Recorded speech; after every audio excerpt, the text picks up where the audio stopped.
ലോക്സഭാ തെരഞ്ഞെടുപ്പിനുള്ള ബിജെപിയുടെ പ്രകടന പത്രിക പുറത്തിറക്കി. രാജ്നാഥ് സിംഗ് അധ്യക്ഷനായ സമിതിയാണ് 48 പേജുള്ള പ്രകടന പത്രിക തയ്യാറാക്കിയത്. രാധാകൃഷ്ണൻ ചേരുന്നു കൂടുതൽ വിവരങ്ങളുമായി.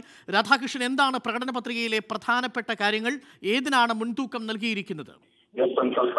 വികസനത്തിനും സാമൂഹ്യക്ഷേമത്തിനും ഊന്നൽ നൽകിയിട്ടുള്ള തെരഞ്ഞെടുപ്പ് വാഗ്ദാനങ്ങളാണ് ഇത്തവണ ബിജെപി പ്രകടന പത്രികയിൽ ഉൾപ്പെടുത്തിയിരിക്കുന്നത്. സാമൂഹ്യക്ഷേമ മേഖലയിൽ നിരവധി നിർദ്ദേശങ്ങൾ ബിജെപി പത്രികയിൽ മുന്നോട്ട് വയ്ക്കുന്നു. സുതാര്യമായിട്ടുള്ള ഭരണ നിർവഹണത്തിനുള്ള സംവിധാനങ്ങളും ഈ പത്രികയുടെ ഭാഗമായി ഇടം പിടിച്ചിരിക്കുന്നു. അഴിമതിക്കെതിരായിട്ടുള്ള പോരാട്ടം അതിശക്തമായിട്ട് മുന്നോട്ട് കൊണ്ടുപോകുമെന്നാണ് പത്രിക മുന്നോട്ട് വയ്ക്കുന്ന നിർദ്ദേശം. ഒപ്പം തന്നെ മോദി സർക്കാർ കഴിഞ്ഞ 5 വർഷമായി നടപ്പാക്കി വരുന്ന സാമൂഹ്യക്ഷേമ പദ്ധതികളും സാമ്പത്തിക നവീകരണ പദ്ധതികളും അതേ രീതിയിൽ ശക്തമായി മുന്നോട്ട് കൊണ്ടുപോകും എന്നും പത്രിക പ്രഖ്യാപിക്കുന്നു. സാമ്പത്തിക മേഖലയിൽ വലിയ രീതിയിലുള്ള മാറ്റങ്ങൾ രാജ്യത്തിനുണ്ടായി. ഇതിന്റെ നേട്ടം സാധാരണക്കാരിലേക്ക് എത്തിക്കുന്ന വിധത്തിൽ കൂടുതൽ നടപടികൾ ഉണ്ടാകുമെന്നാണ് പത്രികയുടെ പ്രധാനപ്പെട്ട വാഗ്ദാനം. സർക്കാർ ഓഫീസുകളുടെ കാര്യക്ഷമത വർദ്ധിപ്പിക്കാനായിട്ടുള്ള നടപടികൾ മുതൽ പ്രാദേശിക സർക്കാരുകൾക്ക് ആവശ്യമായിട്ടുള്ള സാമ്പത്തിക സഹായം നൽകുന്ന നടപടികൾ വരെയുള്ള കാര്യങ്ങൾ കൂടുതൽ ശക്തമാക്കും അല്ലെങ്കിൽ നവീകരിക്കും എന്ന വാഗ്ദാനം പ്രകടന പത്രിക മുന്നോട്ട് വയ്ക്കുന്നുണ്ട്. തൊഴിൽ മേഖലയുമായി ബന്ധപ്പെട്ട് ഒരു പുതിയ മന്ത്രാലയത്തിന്റെ രൂപീകരണവുമായി ബന്ധപ്പെട്ട സൂചനകളും ഈ പ്രകടന പത്രിക നൽകുന്നു. രാജ്യത്തിന്റെ അതിർത്തി കാക്കുന്നതുമായി ബന്ധപ്പെട്ടും രാജ്യത്തിന്റെ ആഭ്യന്തര സുരക്ഷയുമായി ബന്ധപ്പെട്ടും ശക്തമായിട്ടുള്ള നടപടികൾ സ്വീകരിച്ചിരുന്നു. അതിനെ കൂടുതൽ ശക്തമാക്കുന്ന വിധത്തിലുള്ള തുടർ നടപടികൾ അടുത്ത ഈ പ്രകടന പത്രികയുടെ ഭാഗമായി ഇടം പിടിച്ചിട്ടുണ്ട്. രാമക്ഷേത്ര നിർമ്മാണവുമായി ബന്ധപ്പെട്ടിട്ടുള്ള വാഗ്ദാനവും ഈ പ്രകടന പത്രികയുടെ ഭാഗമായിട്ടുണ്ട്. നിലവിൽ ഏതെങ്കിലും രാജീവ് ഗാന്ധി കോൺഗ്രസ് മുന്നിലേക്ക് വെച്ച ന്യായ പോലുള്ള പദ്ധതികൾക്ക് മറികടക്കാനുള്ള ഏതെങ്കിലും തരത്തിലുള്ള ഒരു ബിഗ് ഓഫർ ഏതെങ്കിലും പ്രകടന പത്രികയിലുണ്ടോ? അരുൺ, പ്രകടന പത്രികയുടെ പൂർണ്ണ രൂപം മാധ്യമപ്രവർത്തകർക്ക് വിതരണം ചെയ്തിട്ടില്ല. അല്പസമയത്തിനകം മാത്രമേ ഇത് നൽകുകയുള്ളൂ. ഇപ്പോൾ ഇവിടെ സംസാരിക്കുന്ന സൂചനകൾ മാത്രമാണ് മാധ്യമപ്രവർത്തകർക്ക് മുന്നിലുള്ളത്. ബിജെപി വക്താക്കൾ രാവിലെ നൽകിയ സൂചനകൾ അനുസരിച്ച് വിപുലമായിട്ടുള്ള ഒരു പദ്ധതി ഇതിന്റെ ഭാഗമായിട്ട് പ്രഖ്യാപിക്കപ്പെടും എന്ന് തന്നെയാണ്. അത് ന്യായിനെ ചോദ്യം ചെയ്യുന്ന വിധത്തിലായിരിക്കില്ല, മറിച്ച് സാമൂഹ്യക്ഷേമ പദ്ധതി മേഖലയുമായി ബന്ധപ്പെട്ട ബിജെപിയുടെ അടുത്ത 5 വർഷത്തെ നയം എന്ന രീതിയിലായിരിക്കും ഈ പദ്ധതി അവതരിപ്പിക്കപ്പെടുക എന്നാണ് നമുക്ക് മനസ്സിലാക്കാൻ സാധിക്കുന്നത്. നിലവിൽ ദേശീയതയും വികസനത്തെയും യോജിപ്പിച്ചുകൊണ്ടുള്ള ഒരു പ്രകടന പത്രികയായിട്ടാണ് വ്യാഖ്യാനിക്കുന്നത്. കരുത്തുള്ള ഇന്ത്യ, ശേഷിയുള്ള ഇന്ത്യ, ഇതാണോ അതിലെ പ്രധാനപ്പെട്ട ക്യാച്ച് വേർഡ്? തീർച്ചയായിട്ടും ഇന്ത്യയെ സംബന്ധിച്ച് സുവർണ കാലഘട്ടത്തിലൂടെയാണ് കടന്നുപോയത്. ആ സുവർണ കാലഘട്ടത്തിൽ നൽകിയ വാഗ്ദാനങ്ങൾ പൂർത്തിയാക്കാനായി തുടർ നടപടികൾ സ്വീകരിക്കാനുമായി അടുത്ത 5 വർഷം കൂടി മോദി സർക്കാർ എന്നതാണ് പ്രധാന മുദ്രാവാക്യമായി ഈ പ്രകടന പത്രിക ഉയർത്തുന്നത്. പ്രകടന പത്രികയുമായി ബന്ധപ്പെട്ടിട്ടുള്ള വാഗ്ദാനങ്ങൾ, നൽകിയിരുന്ന വാഗ്ദാനങ്ങൾ 545 പ്രഖ്യാപനങ്ങളായിരുന്നു കഴിഞ്ഞ പ്രകടന പത്രികയിൽ ഉണ്ടായിരുന്നത്. ഇതിൽ 525 എണ്ണം നടപ്പാക്കിയെന്നും പ്രകടന പത്രിക വ്യക്തമാക്കുന്നു. രാധാകൃഷ്ണൻ, ഈ നിലവിൽ ദേശീയതയുമായി ബന്ധപ്പെട്ടുകൊണ്ടുള്ള, സുരക്ഷയുമായി ബന്ധപ്പെട്ടുകൊണ്ടുള്ള നമുക്ക് ഏറ്റവും പ്രകടമായ രീതിയിലുള്ള ഏതെങ്കിലും തരത്തിലുള്ള പരാമർശങ്ങളുണ്ടോ? അതല്ലാതെ കരുത്തുള്ളതാക്കും, ആർമിയെ കൂടുതൽ കരുത്തുള്ളതാക്കും, അങ്ങനെയാണോ പ്രഖ്യാപനം വന്നിരിക്കുന്നത്? അരുൺ, ഈ പ്രഖ്യാപനങ്ങളെ സംബന്ധിച്ച് രാജ്നാഥ് സിംഗ് ഇപ്പോൾ സൂചിപ്പിക്കുക മാത്രമാണ് ചെയ്യുന്നത്. ഇതിന്റെ ഒരു പത്രികയുടെ കോപ്പി നമ്മുടെ മാധ്യമപ്രവർത്തകർക്ക് വിതരണം ചെയ്തിട്ടില്ല. അതുകൊണ്ട് തന്നെ പദ്ധതികൾ എന്തൊക്കെയാണ് എന്നതിനെ സംബന്ധിച്ചുള്ള വ്യക്തമായ പേര് സഹിതം നമുക്കറിയാൻ അല്പസമയത്തിനകം മാത്രമേ സാധിക്കുകയുള്ളൂ. ഏതായാലും രാജ്നാഥ് സിംഗിന്റെ വാക്കുകളിൽ നിന്ന് നമുക്ക് മനസ്സിലാക്കാൻ സാധിക്കുന്നത് പേരിട്ട് നടപ്പാക്കുന്ന പ്രത്യേക പദ്ധതികൾ തന്നെ ഈ പ്രഖ്യാപനത്തിൽ ഈ പ്രകടന പത്രിക തുടരണം. ഇപ്പോൾ നമുക്ക് രാജ്നാഥ് സിംഗിന്റെ വാക്കുകൾ നേരിട്ട് കേൾക്കാം തത്സമയ ദൃശ്യങ്ങളിലേക്ക്. राम मंदिर का निर्माण हो जाए। मैं यहाँ पर जो देश का सबसे बड़ा प्रोड्यूसर और सबसे बड़ा कंज्यूमर है फार्मर, उसके बारे में कहना चाहूंगा। हमारे प्रधानमंत्री जी ने शासन की बागडोर संभालते ही कहा था कि हम 2022 आते आते किसानों की आमदनी 2 गुना करेंगे। यह हम फिर से अपने उसी संकल्प को दोहरा रहे हैं और उस दिशा में हम 5 वर्षों में तेजी से आगे बढ़े हैं। घोषणा इस संकल्प पत्र में यह भी कहा है कि 1 लाख तक का जो क्रेडिट कार्ड पर लोन मिलता है, 1 लाख तक का क्रेडिट कार्ड पर जो लोन मिलता है, उस पर 5 वर्षों के लिए रेट ऑफ इंटरेस्ट 0% होगा। 0% ब्याज दर पर 1 लाख का वो कर्ज लेंगे। 1 ലക്ഷം രൂപ വരെ ग्रामीण ക്രെഡിറ്റ് क्षेत्रों का കാർഡിൽ विकास। हमारी കർഷകർക്ക് ये ലോൺ धारणा है ലഭിക്കും. അതിന് 5 जब വർഷം तक വരെ इस देश के പലിശരഹിതയായ किसानों का विकास വായ്പയായിട്ട് नहीं അത് होगा, പരിഗണിക്കും. जब तक इस देश के ശ്രദ്ധേയമായ गांवों का विकास ഒരു नहीं होगा, പ്രകടന പത്രികയിലെ तब तक വാഗ്ദാനവുമായി हमारे രാജ്നാഥ് സിംഗ് തുടരുന്നു. देश के विकास का जो स्वप्न है वो साकार नहीं हो पाएगा. इसीलिए दृढ़ इच्छा शक्ति का परिचय देते हुए हम लोगों ने फैसला किया है कि हमारे प्रधानमंत्री जी ने, अध्यक्ष जी ने, कि 25 लाख करोड़ तक का ग्रामीण क्षेत्र के विकास पर 5 वर्षों में खर्च करेंगे. 25 लाख करोड़. अभी हाल में ही एक किसान सम्मान निधि योजना आदरणीय प्रधानमंत्री जी के द्वारा लॉन्च की गई थी. यानी एक इनकम सपोर्ट था इस देश के किसानों के लिए. 6,000 रुपया प्रतिवर्ष जिनके पास 2 हेक्टेयर से कम की जमीन है उनको दिया जाएगा. पहली किस्त जा चुकी है, दूसरी किस्त जाने वाली है. लेकिन मैं यहां प्रशंसा करना चाहता हूं प्रधानमंत्री जी की संवेदनशीलता को. जब इनके साथ इस संकल्प पत्र को तैयार करने के लिए बैठे थे तो उन्होंने ये कहा, प्रधानमंत्री जी ने, कि मुझे कुछ अजीबोगरीब लगता है कि हम कोई भी लाभ यदि देना है तो केवल कुछ ही लोगों तक हम क्यों सीमित रखना चाहते हैं. 2 हेक्टेयर तक का ही किसान नहीं बल्कि जो भी किसान होगा उस सभी किसानों को हम यह इनकम सपोर्ट 6,000 रुपये का देंगे. यह जो है उन्होंने कहा और उसको हम लोगों ने अपने संकल्प पत्र में शामिल किया. सभी किसानों को यह किसान सम्मान निधि का लाभ मिलेगा. बड़ी बात यह भी हम लोगों ने फैसला किया है, आजाद भारत के इतिहास में शायद किसी ने सोचा नहीं होगा कि स्मॉल और मार्जिनल फार्मर्स, छोटे और सीमांत किसानों को पेंशन की सुविधा भी देंगे. 60 वर्ष के बाद पेंशन की सुविधा भी देंगे. राष्ट्रीय व्यापारी आयोग, हमारे देश के व्यापारी समाज की बहुत लंबे अरसे से यह मांग चली आ रही थी. आयोग बहुत सारे बन गए लेकिन ट्रेडर्स का, बिजनेसमैन का, इनकी चिंता करने वाला अभी तक कोई आयोग नहीं बना. तो इस संकल्प पत्र में हम लोगों ने यह संकल्प लिया है कि हम राष्ट्रीय व्यापार आयोग बनाएंगे.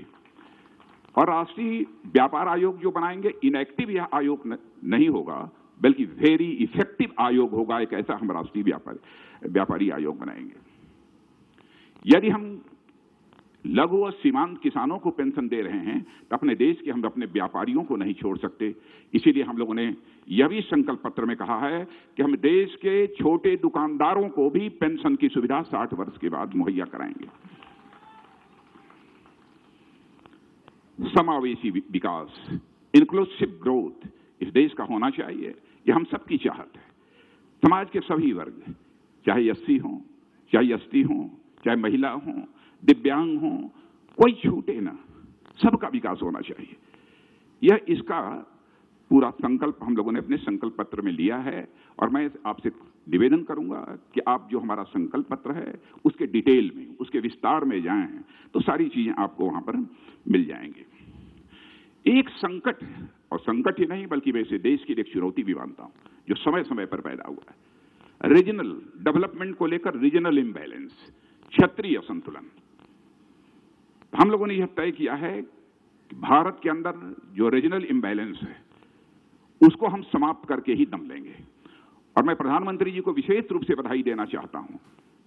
जब से आपने प्रधानमंत्री की जिम्मेदारी सौंपी है बराबर आपने इसकी चर्चा की है और क्षेत्रीय असंतुलन को कम करने के लिए, धीरे धीरे उसे पूरे समाप्त करने के लिए आपने कई प्रभावी कदम भी उठाए हैं. एक और आपको याद दिलाना चाहता हूं, प्रधानमंत्री जी ने यह भी कहा था, चुनाव को लेकर इस देश को बहुत बड़े खर्च का वहन करना पड़ता है. बहुत बड़े खर्च की गाड़ी संभालनी पड़ती है. पैसा किसका खर्च होता है? जो हमारे देश के आम नागरिकों की जेब से पैसा आता है करों के रूप में, वही खर्च होता है. कोई भी संवेदनशील प्रधानमंत्री होगा स्वाभाविक रूप से उसके मन के अंदर यह भाव पैदा होगा. तो प्रधानमंत्री जी ने उसी समय कहा, देश की जनता का आह्वान किया था, इस पर बहस होनी चाहिए कि देश में सारे चुनाव साथ हों, हर महीने चुनाव नहीं होने चाहिए. तो यह भी हम लोगों ने यह संकल्प इसमें लिया है कि हम इस पर बहस करेंगे और इस पर कंसेंसस बनाएंगे. यह भी हम लोगों का संकल्प है. गुड गवर्नेंस का जहां तक प्रश्न है, गुड गवर्नेंस के बारे में मैं समझता हूं कि कोई बहुत लंबी चौड़ी बात करने की आवश्यकता नहीं है. यह सभी स्वीकार करते हैं यहां पर हमने बहुत सारे स्ट्रक्चरल और प्रोसीजरल रिफॉर्म्स किए हैं, वहीं पर सिस्टम में भी काफी चेंजेस लाए हैं। उदाहरण तो हमारे पास कई हैं, लेकिन मैं एक का उदाहरण देना चाहता हूं, direct benefit transfer system. Direct benefit transfer system से जो सहायता, चाहे वो विडो पेंशन हो, ओल्ड एज पेंशन हो, चाहे वो कोई सब्सिडी हो, यह पहले मिडिल मैन के माध्यम से जो लोगों के द्वारा पहुंचती थी, अब वो डायरेक्ट बेनिफिट ट्रांसफर सिस्टम के माध्यम से पहुंचना प्रारंभ हुई है, जिसका परिणाम यह हुआ है कि हम लोगों ने 1,10,000 करोड़ रुपए की बचत की है। सिस्टम में चेंज लाने का यह लाभ होता है, प्रोसीजर्स में चेंज लाने का इतना बड़ा यह लाभ होता है।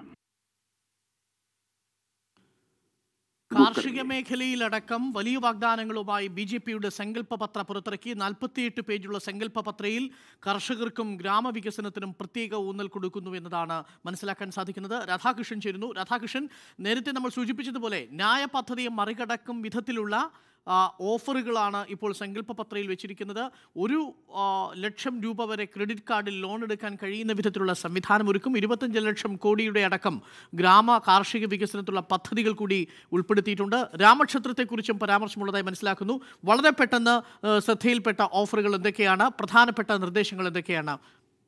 ആർക്കെ, നിലവിൽ എനിക്ക് തോന്നുന്നത് ന്യായ അടക്കമുള്ള വിഷയങ്ങളിൽ ബി.ജെ.പി ഒരു വെല്ലുവിളി നേരിട്ടിരുന്നു. അതിനെ മറികടക്കുന്ന വിധത്തിലുള്ള കാർഷിക ഗ്രാമീണ വികസനത്തിന് പ്രത്യേക ഊന്നൽ നൽകിയുള്ള ഒരു പ്രകടന പത്രികയാണ് സങ്കല്പപത്രമായി പുറത്തിറക്കിയിരിക്കുന്നത്. രാമക്ഷേത്രം നിർമ്മിക്കും തുടങ്ങിയവയും ഈ പ്രകടന പത്രികയിലുണ്ട് എന്നാണ് മനസ്സിലാക്കാൻ സാധിക്കുന്നത്. ആർക്കെ, കൂടുതൽ വിശദാംശങ്ങൾ ലഭ്യമായിട്ടുണ്ടോ? രാമക്ഷേത്രത്തെക്കുറിച്ച് എന്തെങ്കിലും പരാമർശമുണ്ടോ അതിൽ? ാണ് നമുക്ക് മനസ്സിലാക്കാൻ സാധിക്കുന്നത്. ഇപ്പോൾ വികസന വിഷയവുമായി ബന്ധപ്പെട്ട, സാമൂഹ്യക്ഷേമ വിഷയവുമായി ബന്ധപ്പെട്ടിട്ടുള്ള പ്രകടന പത്രികയുടെ പ്രഖ്യാപനങ്ങളാണ് അദ്ദേഹം വിശദീകരിക്കുന്നത്. ഇതിൽ ഏറ്റവും ശ്രദ്ധേയമായിട്ടുള്ളത് കർഷകരുമായി ബന്ധപ്പെട്ടുള്ള കാർഷിക മേഖലയെ അഭിസംബോധന ചെയ്യുന്ന പ്രഖ്യാപനങ്ങളാണ്. നമുക്കറിയാവുന്നതുപോലെ തന്നെ മോദി സർക്കാരിന്റെ നടപടികളിൽ കാർഷിക മേഖലയ്ക്ക് വലിയ രീതിയിലുള്ള അതൃപ്തി ഉണ്ടായിരുന്നു. ഇത് പരിഹരിക്കാൻ ആവശ്യമായിട്ടുള്ള നിർദ്ദേശങ്ങളാണ് ഇപ്പോൾ ഈ പത്രികയുടെ ഭാഗമായി ഇടം പിടിച്ചിരിക്കുന്നത്. അത് ഏറ്റവും ശ്രദ്ധേയമായിട്ടുള്ള കിസാൻ സമ്മാൻ നിധി എല്ലാ കർഷകരെയും ഉൾപ്പെടുത്തുമെന്നുള്ള പ്രഖ്യാപനമാണ്. 6,000 രൂപ വരെയുള്ള തുക എല്ലാ കർഷകർക്കും ലഭിക്കുന്ന വിധത്തിൽ ആ പദ്ധതി വ്യാപിച്ചിട്ടുണ്ട്. ഒപ്പം തന്നെ ക്രെഡിറ്റ് കാർഡ് വഴി 1,00,000 രൂപ ലോൺ നൽകുന്ന, പലിശരഹിത ലോൺ നൽകുന്ന പ്രഖ്യാപനവും നടത്തിയിട്ടുണ്ട്. ഇറിഗേഷൻ മേഖലയുമായി ബന്ധപ്പെട്ടിട്ടുള്ള നടപടികൾ കൂടുതൽ ശക്തമായിട്ട് വാഗ്ദാനങ്ങളുടെ പട്ടികയിൽ ഉൾപ്പെടുത്തിയിട്ടുണ്ട്. ഒപ്പം തന്നെ ഗ്രാമീണ മേഖലയിലെ ജനങ്ങളുടെ ജീവിതത്തിന് കൂടുതൽ ദിശ നൽകുന്ന വിധത്തിലുള്ള നിർദ്ദേശങ്ങൾ ഈ പ്രകടന പത്രികയുടെ ഭാഗമായിട്ട് ഇടം പിടിച്ചിരിക്കുന്നു. ഒപ്പം തന്നെ വ്യവസായികളും വ്യാപാരികളുമായി ബന്ധപ്പെട്ട മേഖലയുമായി ബന്ധപ്പെട്ടും നിർദ്ദേശങ്ങളുണ്ട്. ചെറുകിട വ്യാപാരികൾക്ക്, അതായത് വളരെ ചെറിയ ഗ്രാമീണ മേഖലയിലെ വളരെ ചെറിയ വ്യാപാരം നടത്തുന്ന ആളുകളെ കൂടി പെൻഷൻ പദ്ധതി എന്നാണ് ഇപ്പോൾ പ്രഖ്യാപിച്ചിരിക്കുന്നത്. കാർഷിക മേഖലയ്ക്ക് ഉപരിയായി വ്യാപാര വ്യവസായ മേഖലയും അതിലുള്ള ആളുകൾക്ക് കൂടി കൂടുതൽ വാഗ്ദാനങ്ങൾ നൽകുന്ന വിധത്തിലുള്ള പ്രകടന പത്രികയിലെ നിർദ്ദേശങ്ങളാണ്. തിരിച്ചു വരാം. വീണ്ടും നമ്മൾ ഒരിക്കൽ കൂടി രാജ്നാഥ് സിംഗിന്റെ തത്സമയം രാജ്നാഥ് സിംഗ് ഈ കാര്യങ്ങൾ വിശദീകരിക്കുകയാണ്. സങ്കല്പ പത്രയിലെ സാമൂഹിക ക്ഷേമവുമായി ബന്ധപ്പെട്ട കാര്യങ്ങളാണ് ഇപ്പോൾ രാജ്നാഥ് സിംഗ് വിശദീകരിക്കുന്നത്. രാമക്ഷേത്രം നിർമ്മിക്കും, ദേശീയ സുരക്ഷയ്ക്ക് പ്രാധാന്യം നൽകും എന്നതും പ്രകടന പത്രികയുടെ ഭാഗമാണെന്ന് അറിയാൻ സാധിക്കുന്നു.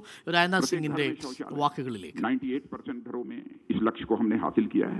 सभी घरों में स्वच्छ पेयजल की उपलब्धता, यह भी हम करेंगे। सभी घरों में स्वच्छ जल पीने के लिए मिले, पीने का पानी मिलना चाहिए। नेशनल हाईवेज का काम बहुत अच्छा हुआ है। नेशनल हाईवेज की लंबाई है जितनी, उसको हम 2 गुना करेंगे, जस्ट डबल करेंगे। हम इस लक्ष्य के साथ अपने कदम आगे बढ़ाएंगे। और शहरों और गांवों में ODF प्लस और ODF 2+ दर्जा प्राप्त करने के लिए स्वच्छ भारत मिशन के अंतर्गत 100% कचरा संग्रह सुनिश्चित करेंगे। Waste management 175 gigawatt renewable energy, नवीकरणीय ऊर्जा क्षमता के लक्ष्य को हम प्राप्त करेंगे। रेलवे की दृष्टि से 2022 तक सभी जितने भी रेल पटरियां हैं, कोशिश यही होगी कि लगभग अधिकांश रेल पटरियों का ब्रॉड गेज में परिवर्तन हो जाए। 2020 तक यह भी हम लोगों की कोशिश होगी कि सभी रेल पटरियों का इलेक्ट्रिफिकेशन, विद्युतीकरण, वह पूरा हो जाए। हेल्थ की दृष्टि से आयुष्मान भारत के अंतर्गत 1.5 lakh health and wellness centre खोले जाएंगे। यह सिर्फ काम चल रहा है। 75 नए मेडिकल कॉलेजेस और पोस्ट ग्रेजुएट मेडिकल कॉलेजेस की भी स्थापना की जाएगी। और गरीबों के लिए उनके दरवाजे पर ही गुणवत्तापूर्ण प्राथमिक चिकित्सा सेवा सुनिश्चित करने के उद्देश्य से सभी स्वास्थ्य एवं वेलनेस केंद्रों पर टेलीमेडिसिन एवं डायग्नोस्टिक लेबोरेटरी उपलब्ध कराने का भी हम लोगों ने लक्ष्य सामने रखा है। ट्रेन्ड डॉक्टर और जनसंख्या का अनुपात आज बहुत अधिक है। डॉक्टर की संख्या हमारे कम है। पूरी कोशिश हम लोगों की होगी ट्रेन्ड डॉक्टर और जनसंख्या के बीच का रेशियो कम से कम 1:1400, 1:1400 हो जाए। यह हमारी ये पूरी कोशिश होगी। पोषण अभियान के अंतर्गत कुपोषण का स्तर घटाने के लिए और कुपोषण में कमी का दर तेज करने का भी लक्ष्य हम लोगों ने निर्धारित किया है। इकोनॉमी, अर्थव्यवस्था, इसका जहां तक प्रश्न है, यह बताने की आवश्यक नहीं है, सारा देश अब इसमें परिचित है। Ease of doing business ranking में भारत की रैंक और भी बेहतर बनाने का काम करेंगे, और भी बेहतर। अभी मैं बोल नहीं रहा हूं कि टॉप 20 में रहेंगे, कहां रहेंगे, लेकिन यह हमारा लक्ष्य है। अभी तक निर्यात, एक्सपोर्ट, उसको 2 गुना करने की दिशा में हमारा यह अब प्रयत्न होगा। और सूक्ष्म, मध्यम और लघु उद्योगों के लिए एक खिड़की अनुपालना एवं विवाद समाधान प्रणाली तैयार करने की दिशा में काम करेंगे। यानी हमारे एमएसएमई के जो उद्योग संकल्प पत्र पुरतरकी समस्याओं का समाधान हो, यह हम पूरी तरह से सुनिश्चित करेंगे। स्थिर कर प्रणाली सुनिश्चित करने की दिशा में भी कार्य करेंगे। गुड गवर्नेंस की दृष्टि से प्रत्येक व्यक्ति को 5 किलोमीटर के भीतर बैंकिंग सेवा उपलब्ध हो, इसे हम इंश्योर करेंगे। अदालतों का भी डिजिटाइजेशन का सिलसिला चल रहा है। हम इसको डिजिटाइज भी करने की कोशिश करेंगे और इसे मॉडर्नाइज भी करने की कोशिश करेंगे। डिजिटल ट्रांजैक्शन, डिजिटल लेन देन को भी हम बढ़ावा देंगे। और जहां तक सरकारी प्रक्रियाओं का प्रश्न है, उसे पूरी तरह से डिजिटल बनाएंगे। इंक्लूसिव ग्रोथ, सभी बच्चों का टीकाकरण इस काम को हुआ है और सभी सरकारी इमारतों को सुगम बनाने का भी प्रयास करेंगे। हर आदिवासी स्वतंत्रता सेनानी, हम 6 आदिवासी स्वतंत्रता सेनानी संग्रहालयों के निर्माण का कार्य हम पूर्ण करेंगे आदिवासियों के लिए, जो उनके स्वतंत्रता सेनानी हैं। पंच तीर्थ सर्किट का विकास पूरा करने की दिशा में हम काम करेंगे। जैन समाज, छोटे दुकानदारों को प्रधानमंत्री श्रम योगी मानधन योजना में सम्मिलित करेंगे और सभी असंगठित मजदूरों के लिए व्यापक सामाजिक सुरक्षा कवरेज के साथ बीमा, पेंशन आदि यह सब सुनिश्चित करेंगे। महिलाओं के लिए महिला कार्यबल भागीदारी दर बढ़ाने की दिशा में काम करेंगे। वैसे हमारे यहाँ महिलाओं का पार्टिसिपेशन अन्य सर्विसेज की बात छोड़ दीजिए, हमारी फोर्सेस में भी बढ़ा है, काफी बढ़ा है। देखिए और अधिक आगे बढ़ाएंगे। 3 तलाक के विरुद्ध कानून बनाकर मुस्लिम महिलाओं के लिए हम न्याय सुनिश्चित करेंगे। सांस्कृतिक धरोहर 2022 तक स्वच्छ गंगा का लक्ष्य हम प्राप्त करेंगे। स्वदेश दर्शन, प्रसाद और हृदय योजना के अंतर्गत सभी परियोजनाओं को के कार्य को शीघ्रता से पूरा करेंगे। सभी राष्ट्रीय संग्रहालयों के संग्रहों का डिजिटाइजेशन करेंगे। मित्रों, यह सब जो प्रमुख हमारे विजन डॉक्यूमेंट के बिंदु थे, पॉइंट्स थे, उस ओर मैंने आप सबका ध्यान आकर्षित किया है। और मैं पुनः इस बात को दोहराना चाहता हूं कि हमारी सरकार का जहां तक प्रश्न है, नरेंद्र भाई मोदी के नेतृत्व में, जैसा मैंने पहले कहा, जन सामान्य का भरोसा और विश्वास बढ़ा है। इसलिए हम जो कहा है हमने, उसे हम करके ही दम लेंगे। इसी संकल्प के साथ हम यह संकल्प पत्र देशवासियों के समक्ष प्रस्तुत कर रहे हैं। आप सबको बहुत बहुत धन्यवाद। 48 പേജുള്ള സാമൂഹിക സുരക്ഷയ്ക്കും ദേശീയ സുരക്ഷയ്ക്കും പ്രാധാന്യം നൽകുന്ന പ്രകടന പത്രിക BJP പുറത്തിറക്കിയിരിക്കുന്നു. രാധാകൃഷ്ണൻ ചേരുകയാണ്. രാധാകൃഷ്ണൻ, നിലവിൽ 2014 വാഗ്ദാനങ്ങളെല്ലാം പാലിച്ചു എന്ന ഉറപ്പോടുകൂടിയാണ് ഇപ്പോൾ BJP സങ്കല്പ പത്രം പുറത്തിറക്കിയിരിക്കുന്നത് എന്നാണ് രാജ്നാഥ് സിംഗ് പറഞ്ഞത്. എല്ലാ മേഖലകളിലും ഉള്ളവർക്ക് വികസനത്തിന് പ്രത്യേക ഊന്നൽ നൽകിക്കൊണ്ടുള്ള ഒരു പ്രകടന പത്രിക, അതിൽ ആദിവാസി വിഭാഗങ്ങളെ, സ്ത്രീകളെ, കർഷകരെ ഒക്കെ കണക്കിലെടുത്തുകൊണ്ടുള്ള ഒരു സമഗ്ര വികസനത്തിന്റെ കരട് രൂപം എന്ന രീതിയിലാണ് സങ്കല്പ പത്രയെ അവതരിപ്പിച്ചിരിക്കുന്നത് BJP.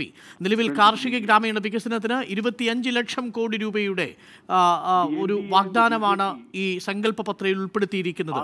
രാമക്ഷേത്ര നിർമ്മാണം അടക്കമുള്ള വിഷയങ്ങളിലും ഉറപ്പു നൽകുന്നുണ്ട് പ്രകടന പത്രിക. ബാക്കി എന്തൊക്കെയാണ് വിശദാംശങ്ങൾ? രാധാകൃഷ്ണൻ, നിലവിൽ രാജ്നാഥ് സിംഗ് അത് ബ്രീഫ് ചെയ്ത് കഴിഞ്ഞല്ലോ. ഇപ്പോൾ അരുൺ ജെയ്റ്റ്ലി സംസാരിക്കുകയാണെന്നാണ് മനസ്സിലാക്കുന്നത്.